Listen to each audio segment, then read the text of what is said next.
So what happens when you take decades of pure football passion and pit it against cold, hard data? Well, in this explainer, we're going to find out. We're using an AI named SPECTRA to break down one of England's most historic and heated rivalries, the upcoming derby between Sunderland and Newcastle United. And that brings us to the real heart of the matter, right? Can an algorithm, a piece of software, really predict the outcome of a match that's fueled by so much emotion, history, and pure local pride? We're about to see what the numbers have to say. All right, first, let's set the scene. We've got Sunderland versus Newcastle United, and it's being played at Sunderland's home ground, the Stadium of Light. Now, for anyone who follows English football, you already know this is not just any other game. It is one of the absolute fiercest contests on the entire calendar. Okay, so first up, rating the rivals.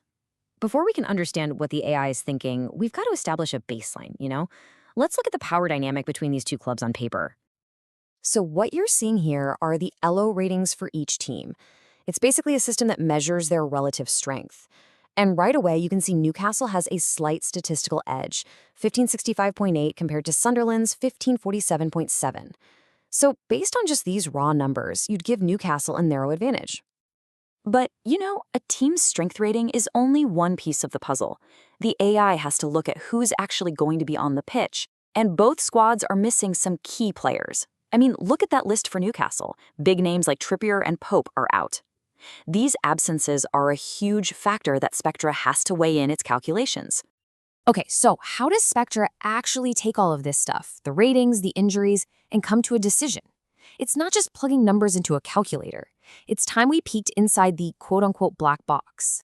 Spectra uses what's called a unified ensemble model. Now, what on earth does that mean? Well, the easiest way to think about it is that instead of relying on just one AI, it's more like a panel of different AI experts.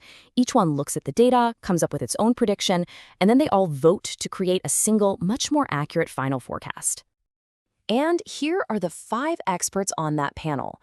You've got things like random forest and artificial neural networks. Now, the key thing here isn't to get bogged down in the names. What matters is that each one of these models has a slightly different way of analyzing the data. One might care more about recent form, while another might put more weight on historical matchups. By bringing all these different perspectives together, Spectra gets a much more complete and robust prediction than any single model could ever give on its own. So now, let's get to the moment we've all been waiting for, the AI's final verdict. After all that number crunching, what is the definitive prediction for this match? And whoa, this is where it gets really fascinating. Because even though Newcastle had the higher rating, Spectra is giving the home side, Sunderland, a commanding 57.9% chance of winning. A draw is sitting at about 25%, and a Newcastle win, that's seen as the least likely outcome at just 17.5%. Yeah, this quote just nails it. The AI is seeing a decisive edge for the home side, one that's way stronger than those initial ratings would have you believe. And this tells us that other factors, like that home advantage, and of course those key injuries for Newcastle, are really swinging the forecast. But here's the cool part. Spectra doesn't just stop at picking a winner, it actually tries to predict how the game is going to play out. So now we're moving beyond who will win to how they will win. Okay, this number here, 1.27, is Sunderland's expected goals, or XG. All this really means is that based on the quality of chances the AI thinks they'll create, Sunderland should score about 1.27 goals. So it's expecting them to generate some decent offensive pressure. But now, look at this. Contrast Sunderland's number with Newcastle's. Their expected goals is a tiny 0.43. The AI is basically screaming that Newcastle's attack is going to have a really tough day at the office and will struggle to create any high-quality scoring chances. So, you put those two numbers together, Sunderland creating a few decent chances, and Newcastle creating almost nothing. And what do you get? It points directly to a low-scoring game. And yep, according to the AI, the single most likely outcome is a tight, tense 1-0 victory for Sunderland. And if you look at the other potential results, they all tell the same story.